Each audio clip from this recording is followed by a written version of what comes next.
as expected, I get quite a bit of feedback from my video on Monday. But it was interesting because if you listen to my video on Monday, it covered two things. Well, technically, if you include the Patreon portion, three things. I spent the first roughly 20 minutes talking about some feedback I got from a follower of mine who was remarking on my unique background as a dating coach. In simple terms, he said that he felt I was unique because I was one of the few professional dating coaches who had a college degree, at least a bachelor's degree, and secondly, that came from a family background where my parents were not divorced, or I didn't have a strained relationship with my mother and or father, or a non-existent relationship with my mother and or father. And that's something I'm going to touch on today. Then the second thing I talked about was most men who tend to place a high emphasis on waiting for women to approach them first are men who are typically very afraid of being rejected. They're very afraid of being rejected, and along with that, they're also very afraid of being criticized, insulted, or humiliated or embarrassed in public in front of other people. The third thing I talked about is the myth that women will make it extremely easy for you to get in their pants if they find you very physically attractive and sexually appealing, which I argued in my Patreon exclusive portion is very false. Very false. So, in this video, I'm going to basically almost cover the same three things, but I'm going to cover feedback I received on discussing those three things. I'm going to offer responses and rebuttals to feedback I received on those three major talking points from my last video. Okay. Talking point number one. Again, I spent roughly the first 20 minutes of Monday's video talking about how I received this lengthy email from a follower of mine. It was probably roughly about 7 paragraphs long. And most of it was from a black male follower of mine. I want to point out his race because it's relevant to a lot of his content. He was a black male. And he was basically saying that, Alan, I think you're very unique as a dating coach, and more specifically as a black male dating coach, because you don't have a background that's from the streets or the ghetto. You're college educated. And even more so, both of your parents were college educated and they stayed together until their death.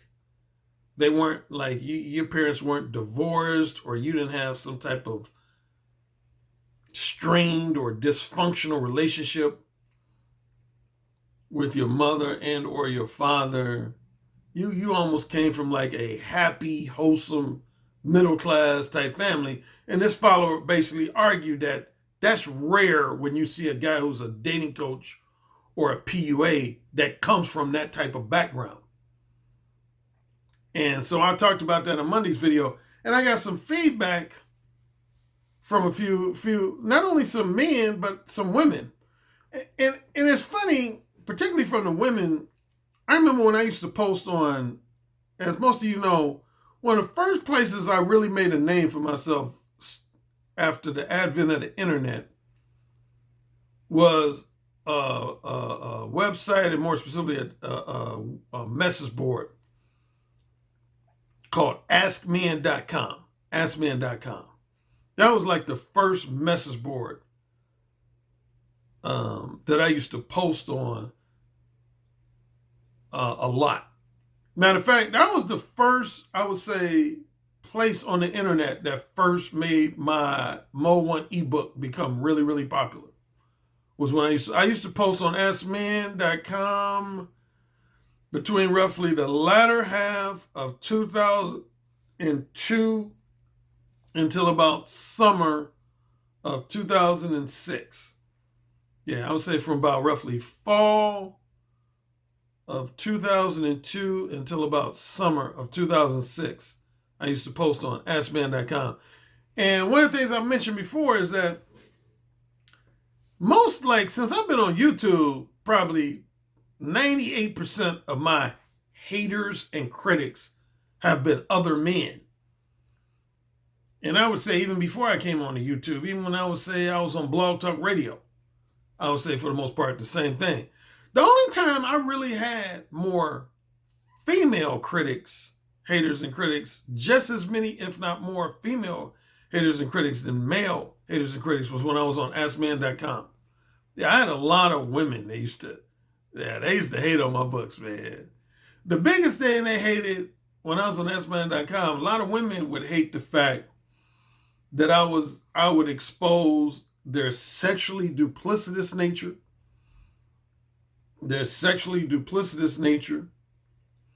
And I would highlight the fact that a high percentage of women were what I refer to as manipulative time wasters. As you know, I have 5 archetypes of women in my books: reciprocators, rejectors, wholesome pretenders, erotic hypocrites, and manipulative time wasters. And I used to talk about manipulative time wasters a lot on AskMan.com, and women hated that. They hated that. But anyway, one type of feedback I used to get from quite a few women on AskMan.com, they would usually say something to the effect of, "Alan, I'm surprised that you spent most of your adult life being a womanizer and pursuing women primarily for short-term, non-monogamous, casual sex, and that you haven't really been married before or had that many long-term girlfriends, because you don't fit the prototype of the average womanizer." A lot of women would say that. I had probably at least a dozen women on that message board that would say that. They say, you don't fit the prototype or stereotype of the average player or womanizer. And of course, I would say, well, in your opinion, what is the prototype of the average womanizer? And they would basically go on to say that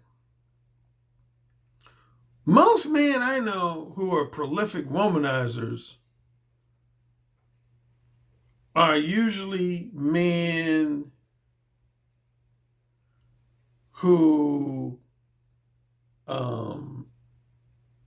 had a woman, at least one ex-girlfriend that cheated on them, and it broke their heart to the point where they held a lot of resentment towards women. They had at least one, if not more, at least one ex-girlfriend that cheated on them and consequently broke their heart and caused them to resent women.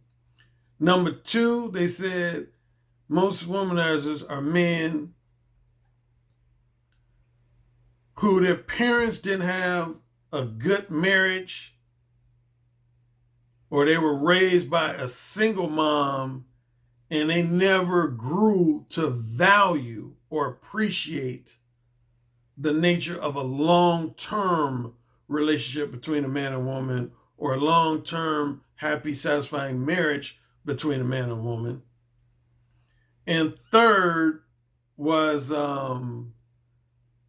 they had just a very strained or dysfunctional relationship with their mother, either because their mother was overbearing, too domineering, or their mother was very promiscuous. And because of that, it caused them to have a bad view of women, the entire female gender. And while I don't believe that their assessments were 100% valid, I do believe that all three of those things are to a large degree valid. I do believe that all three of those things that they asserted are to a large degree valid. And anyway, more recently, after I did my video on Monday, I had at least 3 women who wrote me essentially saying the same thing. Yeah, I had at least 3 women who wrote me after Monday that said the same thing as these women from AskMan.com. They said, Alan, I was listening to you talk about your background, and I don't remember the exact words, but I'm going to paraphrase all of their words. But essentially they said, it's almost surprising that you put so much emphasis on the pursuit of short-term, non-monogamous, casual sex, and you spent most of your adult life being a womanizer, when your mother and father, based on what you say and how you describe them, it seemed like they had a very good, happy marriage that lasted for over 40 years. That didn't result in divorce. You got along well with your mother. You got along well with your father. And they basically went on to say, most men who come from backgrounds like you typically tend to gravitate more towards marriage and long-term relationships rather than one-night stands, weekend flings, and casual sex. And they were like, why do you think that is? And even some guys wrote me saying essentially the same thing. Some guys wrote me in the last 48 hours saying essentially the same thing. They were like, Alan, most of the guys I know who are like really like womanizer type guys are typically guys that were raised by single moms, or if they came from a 2-parent family, they didn't get along with their mother. They either were raised by a single mom, or if they came from a 2-parent family, they didn't get along with their mother. And he said, I find it surprising that you came from a 2-parent family and you got along with both your parents, and particularly got along with your mother, but yet you have lived the lifestyle of a womanizer. So I wanted to touch on that. Basically, I will say this, and you know, psychologists, relationship therapists, and psychologists, psychiatrists, it's been documented today. It's been proven that your relationship with your parents, and more specifically, your opposite sex parent, tends to have a profound impact on your relationships. There's always going to be exceptions. And based on feedback I've been getting, a lot of people classify me as one of the exceptions. But generally, one of the things that's going to affect your behavior towards the opposite sex and how your love life and sex life unfolds throughout the course of your adult life is going to be either consciously or subconsciously influenced by your relationship with your mother. First, how you observed your biological mother and biological father getting along. How you observed your biological mother and biological father getting along. And more specifically, how you interacted with your opposite sex parents. So for example, if you're a man, your relationship with your mother. If you're a woman, your relationship with your father. Those relationships are going to have a profound impact on how you view the opposite sex. Like, I remember one movie that kind of briefly, not too much, but briefly touched on that. There's been a few movies that have touched on that, actually, if I had to really put my head to it, think about it. But just off the top of my head was a movie called The Best Man with Morris Chestnut, Sanaa Lathan, who I talked about recently, Taye Diggs, and most notably Terrence Howard. Terrence Howard's character in The Best Man was a guy a fictional character who fell in that category. He was like a major womanizer within the context of the story. And I remember Nia Long's character and one or two of the other characters in the story suggested that one of the reasons why he was this prolific womanizer was because he really didn't get along with his mother. He really didn't get along with his mother.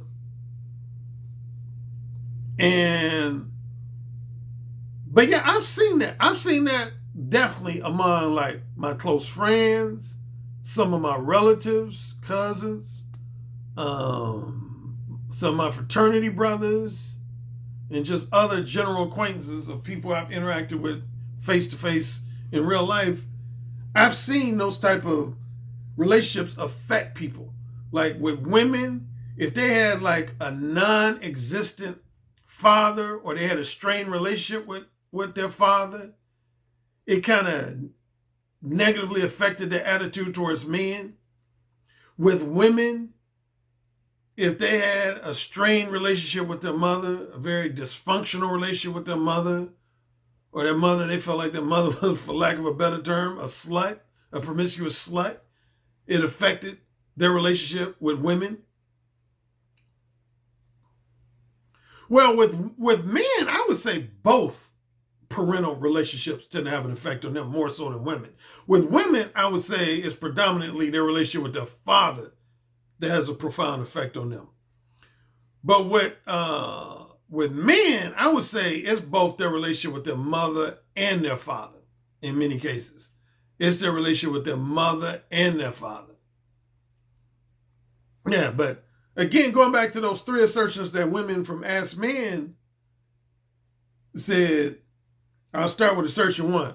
Assertion one actually didn't have anything to do with parents. It was assertion one that a lot of these women said causes men to become womanizers is when they had at least one ex-girlfriend, or in some cases maybe an ex-wife or a former fiance that cheated on them. And they found out that person cheated on them. And after that, they developed a negative attitude towards long-term relationships or towards marriage. And they just relegated themselves to casual sex for the rest of their adult life. I've seen that happen. So I wouldn't say that's valid in all cases with men, but I wouldn't say it's totally invalid either. I've seen that happen. I've known guys who say started off wanting a long-term girlfriend and wanting to be married, but then when they got cheated on, they was basically like, fuck bitches. I'm just going to fuck all these bitches. Now, as far as with me, like I had some of my female listeners and viewers of my YouTube channel that have a few times tried to suggest that with me, that was the case with me. No, I can't say, I can honestly say I've never had a woman cheat on me that I knew about. I've never had a woman cheat on me that I knew about. I wouldn't go as far as say I've never had a woman cheat on me. Matter of fact, I'm almost certain that I've had probably at least one ex-girlfriend that cheated on me. But as far as a woman that cheated on me and I found out about it while we were still dating, I've actually never had that happen. I've never had that happen. No, I've never had that happen. Where a woman cheated on me while we were together and I found out about it and that's what caused us to break up. No, I've never had that happen. I'll say this. If any ex-girlfriend of mine cheated on me, they did it behind my back. And I didn't know about it. So that factor has never affected me individually, but I have seen that factor affect some other men that I knew.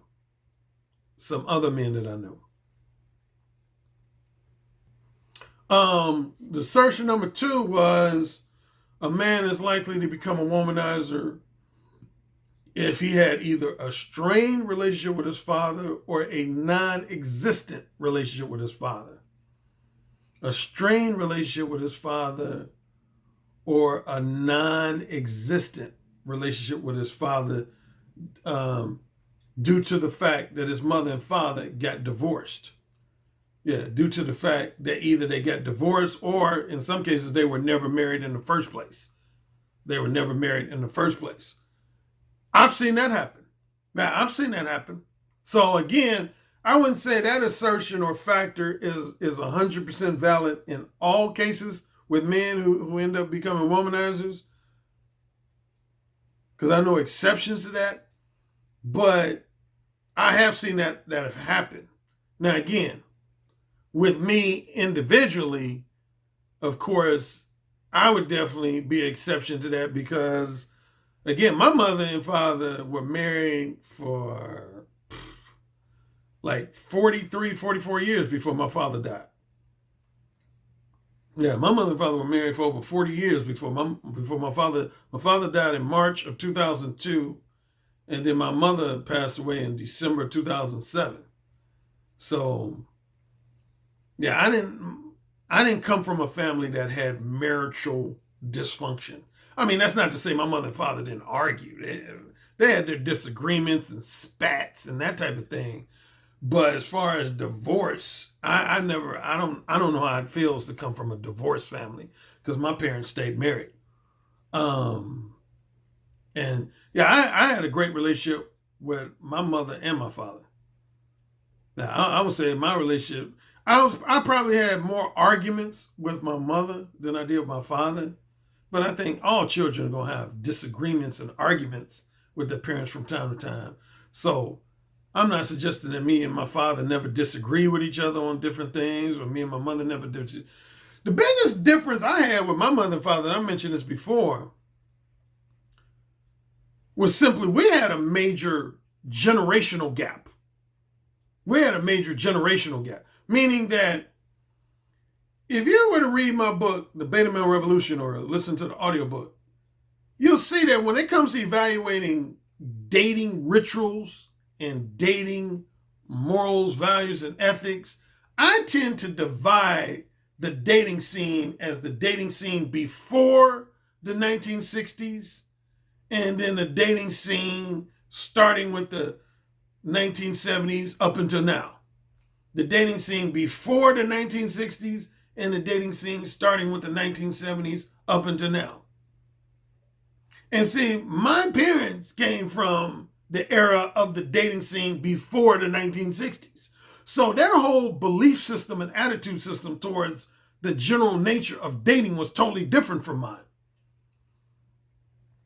If I had to put it in simple terms, I wrote an article about this where I divided dating in terms of old school versus new school. My parents came from old school dating rituals. I came from new school dating rituals. And that was the main, if there was any main difference between me and my parents, particularly as related to dating and relationships, it was simply that they came from old school dating rituals, whereas I was brought up in new school dating rituals. So that was one area where we were kind of different, particularly when it came to conversation with my mother. Like my mother, she didn't believe in women having sex before marriage or just outside the context of marriage at all. My mother was very, very traditional and prudish in that regard.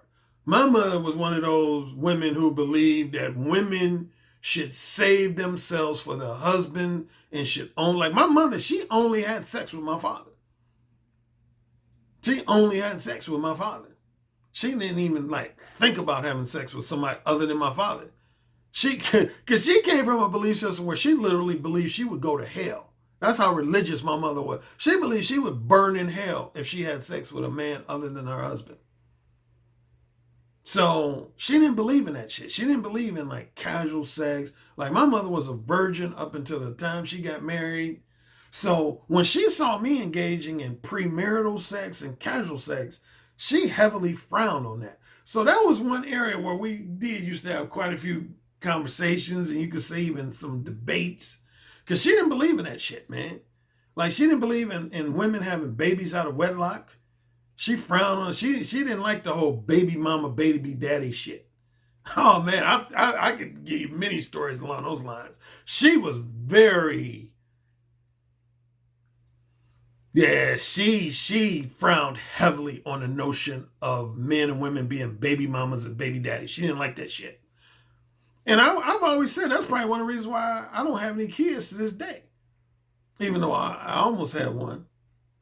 I almost had a kid out of wedlock in college, but my college girlfriend had an abortion. But other than that, I've never come close to having a kid out of wedlock.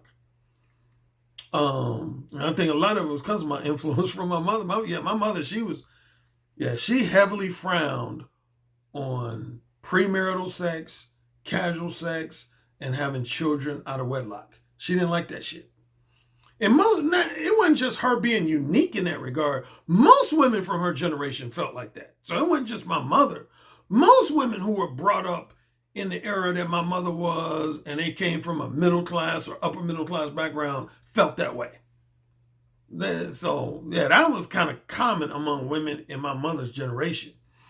What was the third factor that those women from Ask Man said? I think the third one was, okay, first one was a girlfriend or wife cheating on you.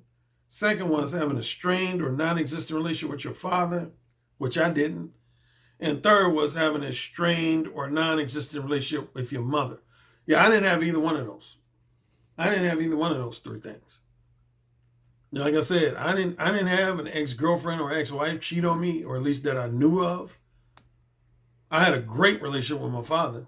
We were real tight. Yeah, me and my father were real tight. And my mother, I had a great relationship with my mother. Again, we had some spats and arguments and disagreements at times, but overall, I had a great relationship with my mother.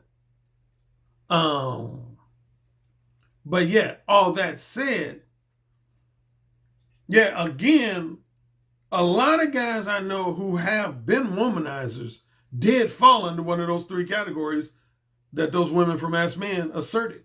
Yep, a lot of men that I've known that were prolific womanizers, and they almost had like a negative attitude towards the notion of marriage or towards the notion of just long-term romantic relationships in general, were usually guys that have gotten cheated on at least once, if not multiple times. Guys that had a strained or non-existent relationship with their biological father, and or a strained or non-existent relationship with their biological mother. And I will say, based on things I've read over the last, say, 2 to 3 decades, again, a lot of relationship therapists and relationship psychologists have documented that your relationship with your parents, how you observed your mother and father getting along, and even more particularly, your relationship with your opposite sex parent tends to have either a conscious or a subconscious effect on your view on relationships in general, your view on marriage, and your view on just members of the opposite sex. Like one thing I mentioned in a recent video, I was talking about my current girlfriend. I knew even before she told me, I knew by just some of her behavior that she had a really close relationship with her father. Like I predicted that even before she confirmed that. I can tell just by her behavior. Like most women I meet, I can tell generally. There's been a few exceptions, but generally, I can usually tell within the first few times after I interact with a woman, if they had a close relationship with their biological father. Because generalizing a bit, most women who had a great relationship with their father tend to act totally different from women who had a strained or non-existent relationship with their father. I would even say men are that way. Not only would I say women are that way, but a lot of men are that way. Like a lot of men I know who had a great relationship with their father, there's exceptions, but they tend to act totally different than men who had a strained or non-existent relationship with their father. They tend to, in most cases, not all, there's exceptions, but in most cases, they tend to be different. I give you one off the top of my head would be towards violence and criminal activity. Most of the men that I've known personally in my life who tended to lean towards a lot of violent behavior and a lot of criminal-oriented behavior were typically men who either had a non-existent relationship with their biological father or a very strained relationship with their biological father. Whereas most men I know who had a really close relationship with their father, they generally didn't tend to engage in a high degree of violent behavior or criminal-oriented type behavior. There's some rare exceptions to that, but generally speaking, that's what has been my observation. So, all that to say, yes, your relationship with your parents can, in many ways, affect how you view the idea of engaging in a long-term relationship. It can affect your attitudes towards marriage and wanting to raise children, and it can affect just your overall assessment or attitude towards members of the opposite sex. Yeah, it can help. But yeah, I would say as far as the whole womanizer thing, I'm probably an exception. Well, I ain't gonna say probably, I know I am. I'm an exception based on those three things that both women on Ask Men said, and these women in the last 48 hours said that they were surprised that I've never been married, given that I came from a two-parent household. Yeah, but my womanizing had nothing to do with a poor relationship with my mother or father. It had nothing to do with it. I just I just love pussy and I love fucking. Now, in my Patreon exclusive portion, I'm going to cover some feedback I received in regard to my assertion that many men are afraid of rejection, and secondly, that many men don't have a clue on what it means to seduce a woman. Don't have a clue on what it means to seduce a woman. I'll cover that in my Patreon exclusive portion.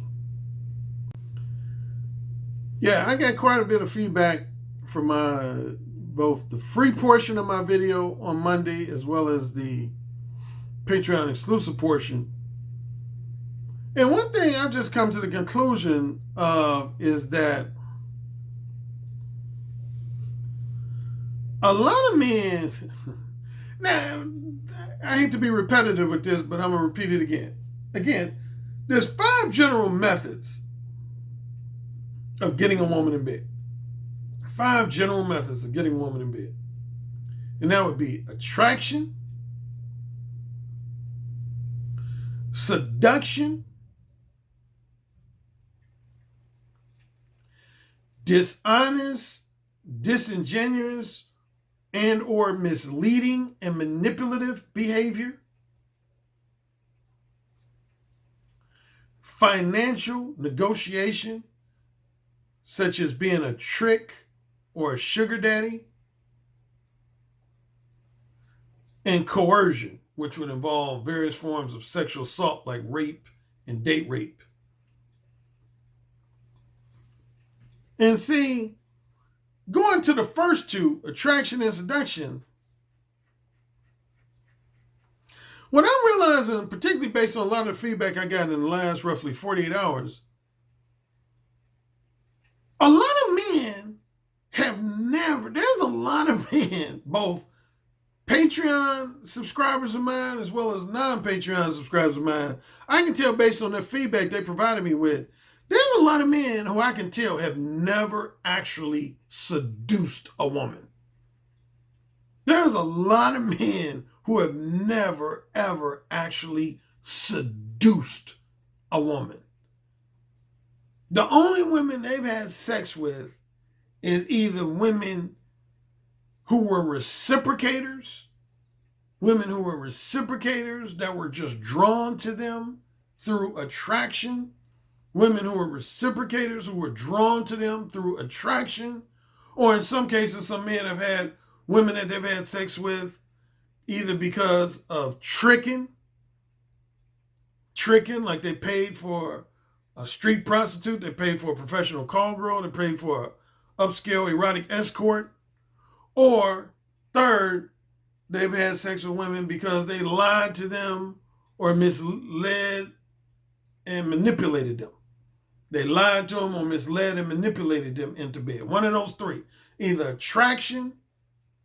Out of the 5 methods, most of the guys who gave me feedback in the last 36 to 48 hours, I can tell most of them pussy either came from attraction, dishonesty and manipulation, or financial negotiation.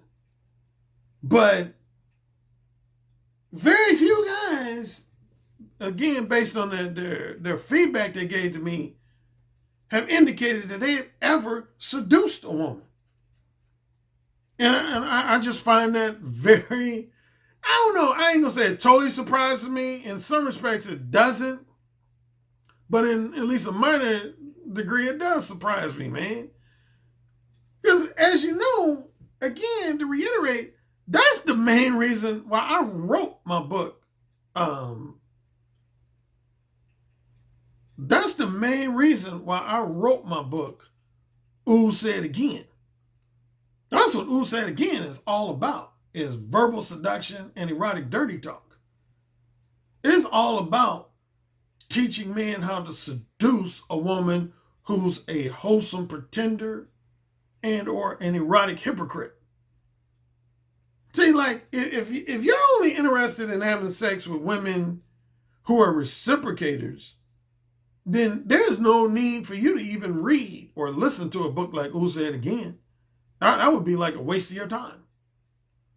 Secondly, if you're next to attraction, if your main method of getting women in bed is either financial negotiation or dishonesty and manipulation, again, there would be no need for you to read or listen to a book like Ooh Said Again. Because as most people know, I'm not down with dishonesty and manipulation at all. I'm not down with that at all. And for the most part, I don't promote tricking either. I don't really promote tricking. I'm not 100% against it, but that's not something I promote. I'm all about attraction and seduction. I'm all about attraction and seduction. All the other 3 methods, dishonesty and manipulation, financial negotiation, and coercion, I don't emphasize that in any of my books. I only emphasize things to do with attraction and seduction. And more specifically, seduction, that's why I wrote Ooh Said Again. So, like, if you pay attention to my verbal seduction stories in part 2 of that book, for those who own the book, and pretty much every person who's a Patreon subscriber of mine should own Ooh Said Again. You should own that. That should be like mandatory. And if you pay attention to my 6 verbal seduction stories, they all center on seduction. They don't center on attraction. They center on seduction. They center on seduction. And like verbal seduction story number 1. I think you all know that woman I ended up having sex with, she wasn't no reciprocator. So that's number 1. She wasn't a reciprocator. Number 2, I didn't try to lie to her or manipulate her to get her in bed. And number 3, I didn't offer her no money to get her in bed. And if I had that on one more thing, I didn't try to date rape her to get her in bed. I seduced her. I dominated her and seduced her. That's how I got her in bed. I dominated her and I seduced her. Verbal seduction story number 2, which is the woman I seduced from a grocery store in southeast Chicago area. Same thing. She wasn't a reciprocator. She wasn't I didn't try to lie to her or mislead her to get her in bed. I didn't offer her no money to get her in bed, and I didn't try to date rape her to get her in bed. I simply used my verbal seduction skills to get her in bed. I seduced her. Same with verbal seduction story number 3. Same with verbal seduction story number 5. Same with verbal seduction story number 6. All of those stories involve me seducing a woman. So that's one thing I would compare seduction to sales. If any of you listening to this video right now ever had a job or career that involves sales, I've always compared, those two are comparable to each other. The art of salesmanship and the art of seduction. Like, for example, I used to work in car sales back in, 2001. I actually worked in car sales for about 6 months. And I remember when I worked in car sales, you could say there was almost two types of guys at my car dealership. There were some guys who got a lot of car sales simply because they had a lot of referrals. Like, one off the top of my head, I'll give his first name. There was a guy who worked with me named Bill. Yeah, there was this Caucasian guy, middle-aged Caucasian guy named Bill. And he wasn't really a great salesman. What he did was he got a lot of car sales based on just referrals. Word-of-mouth referrals was how he accumulated almost all his sales. But then there was another guy I work with named David. They call him Dave. He was younger than Bill, Caucasian guy. Now, he was a great salesman. In other words, he was a master at persuading customers to buy a car that they initially really didn't want to buy. Like, he knew how to get people to buy, say, a $18,000 car who came into our dealership looking to buy a $12,000 car. Or he would know how to get them to buy a $25,000 car when they initially came into the dealership looking to buy a $17,000 or $18,000 car. Because he had great salesmanship. Whereas, again, the other guy, Bill, he kind of just got all his sales on just word-of-mouth referral. And that's almost the difference between hooking up with a reciprocator versus hooking up with a wholesome pretender or an erotic hypocrite. And some of this is going to be a repetition of what I already pointed out in Monday's Patreon exclusive video. But as far as on the subject of women making the first move versus men having to make the first move, see, the only women that you're never going to have to make the first move with is women who are reciprocators. Although I would argue that, at least in some cases, even with reciprocators, the man still has to make the first move. But if you want to be a guy that kind of wants to sit back and wait for women to make the first move on you, initiate a conversation with you, the only women you're going to pretty much end up having sex with is going to be reciprocators. You ain't going to have sex with no wholesome pretenders. You ain't going to have sex with no erotic hypocrites. I guarantee you that. Like, if I had to give some of my stories, like, okay, I already talked about some. The woman from Verbal Seduction story number 1. If I would have waited for her to make the first move on me, we would have never ended up fucking. If I would have had the attitude like, oh, she got to make the first move, we would have never ended up fucking. The woman in Verbal Seduction story number 2. We would have never ended up fucking. Woman in Verbal Seduction story number 5. The woman in Verbal Seduction story number 6. Just about all those women in those Verbal Seduction stories. If I would have had the attitude of that I'm going to wait for these women to approach me first and initiate a conversation with me and express their sexual desires, interests, and intentions to me first, 99% chance I would have never ended up fucking those women. It's just like my infamous story from the woman who sucked my dick in a grocery store. If I would have waited for her to approach me and initiate a conversation with me first, I would have never hooked up with that woman. That woman wasn't paying attention to me in that grocery store until I approached her. She wasn't paying attention to me. Same with the woman who you know about who sucked my dick in the LAX airport in 1994. Same thing, man. If I would have waited for that woman to notice me first, approach me first, and initiate a conversation with me first, man, that woman would have never connected. That woman wasn't thinking about me. That woman wasn't thinking about me. And I could go down the list of infamous seduction stories I've had where if I had waited for the woman to notice me first, approach me first, and initiate a conversation with me first, I would have been waiting forever. Those women I would have never connected with those women. I would have never connected with those women. I would say in my lifetime, probably at minimum, I'd say minimum, at least 75% of the women that I've engaged in one or more episodes of short-term, non-monogamous, casual sex, I seduced them into having sex with me. I seduced them into having sex with me. They didn't just like throw the pussy at me or hand me the pussy on a silver platter. I seduced them. In order to seduce women, you have to be a master of persuasion. The key element in seduction is persuasion. Persuasion. What is the essence of persuasion, and more so seduction?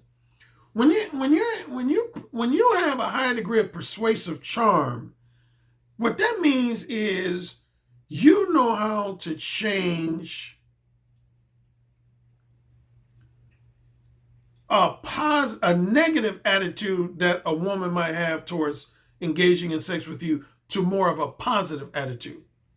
So, for example, if you meet a woman and she lets you know that she has a negative attitude towards the idea of non-relationship sex or short-term sex or non-monogamous sex, and you know how to talk to her in a way that makes her develop more of a positive or at least accepting attitude towards non-relationship sex and short-term sex and non-monogamous sex. That means you know how to persuade people. It's just like, again, going back to sales, man. It's just like if you were selling cars and a customer came in looking to buy a sedan, which is a 4-door car, a sedan, and you were able to persuade them to purchase instead an SUV or a coupe or a convertible. See, that means you got great persuasion skills. If they came in your dealership, your car dealership, hell bent on buying just a normal, conventional 4-door sedan, but you were able to persuade them to buy either SUV, a coupe, or a convertible, that means you have persuasive skills. You have persuasive charm. Real quickly, I'm going to give you 2 fictional characters that will distinguish the difference between getting a lot of pussy because of attraction versus getting a lot of pussy because of seduction. If you ever used to watch a show that I used to be a fan of on Showtime called Californication, I used to love, I mainly loved the first 3 seasons. Starting with season 4, I kind of lost interest in Californication. But Californication starred David Duchovny as this womanizing book author. Yeah, he was a book author, similar to myself. He was a book author who lived in California, and he had a daughter. And what happened was he was in a long-term relationship, but his girlfriend or fiance at the time cheated on him. She cheated on him. And see, that relates to what I was talking about with those women from AskMen.com said that men become womanizers when they get cheated on. That's kind of sort of what happened with Hank Moody's character. He was in a long-term relationship, but then his wife, no, I don't think she was his wife. She was his fiance, and she cheated on him. And anyway, but if you used to watch Californication, man, almost all the pussy that Hank Moody got, women just pretty much gave him the pussy. I can't think of one episode where you actually saw Hank Moody truly seduce a woman. Truly seduce a woman. Most of the women just pretty much gave him the pussy. Sometimes almost what I would say on a silver platter. Like, I remember my ex-girlfriend, we used to watch some of the episodes and she used to point that out. One of my ex-girlfriends would say that. She said, Alan, you need to write a show that's similar to Californication. And I said, you think so? She said, yeah. She said, because one thing I don't like about Californication is that, she said, the character of Hank Moody, he doesn't really seduce any women. He just meets women and they just almost automatically decide to give him some pussy. And she was basically like, that's unrealistic. Yeah, my ex-girlfriend, she was basically like, that's unrealistic. Because she said, most women are too self-conscious about being labeled a hoe or a slut to just quickly and easily engage in one-night stands and weekend flings with men. And from my experience and observation, I would agree with my ex-girlfriend. That's the truth, man. That's what I talked about in my last Patreon exclusive video. Most women who are wholesome pretenders, and erotic hypocrites, they're too conscious about their social image and reputation to just very quickly and easily allow men to engage in a one-night stand with them or a weekend fling or some other variation of short-term non-monogamous casual sex. Women don't roll like that. A woman who's a reciprocator will do that. A woman who's a one, remember who said again, I have women 1, 2s, 3s, 4s, and 5s. Women who are ones will do that. But women who are 2s, 3s, and 4s, they're not going to do that, man. Women who are 2s, 3s, and 4s, you have to own my book, Who Said Again, and know what I'm talking about with those numbers. Women who are 2s, 3s, and 4s, they're not just going to quickly or easily just give a guy some casual sex pussy. That's not in their nature, man, because they're too conscious about their image and reputation. Now, on the flip side, compare and contrast to Hank Moody's character would be John Leslie's character from Talk Dirty to Me. You know, that's probably the number one fictional character in a movie or TV show I'm the biggest fan of when it comes to attraction and seduction is John Leslie's character of Jack in Talk Dirty to Me and Talk Dirty to Me Part 2. And see, Jack, the character of Jack, John Leslie's character, Jack, he was a seducer. He was a seducer. He didn't just get pussy simply because he was good looking and women thought he was attractive and they just threw the pussy in his face. No, over half the women that he would end up in bed with and Talk Dirty to Me and Talk Dirty to Me Part 2, he actually seduced them.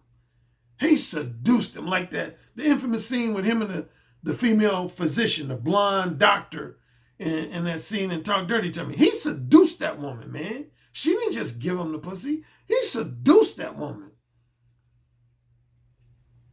But again, man, a lot of guys I've been hearing from in the last 36 to 40 hours, I could tell, man, they never seduced a woman, man. They never seduced a woman. Because I think one reason a lot of young guys, they engage in too much electronic communication with women.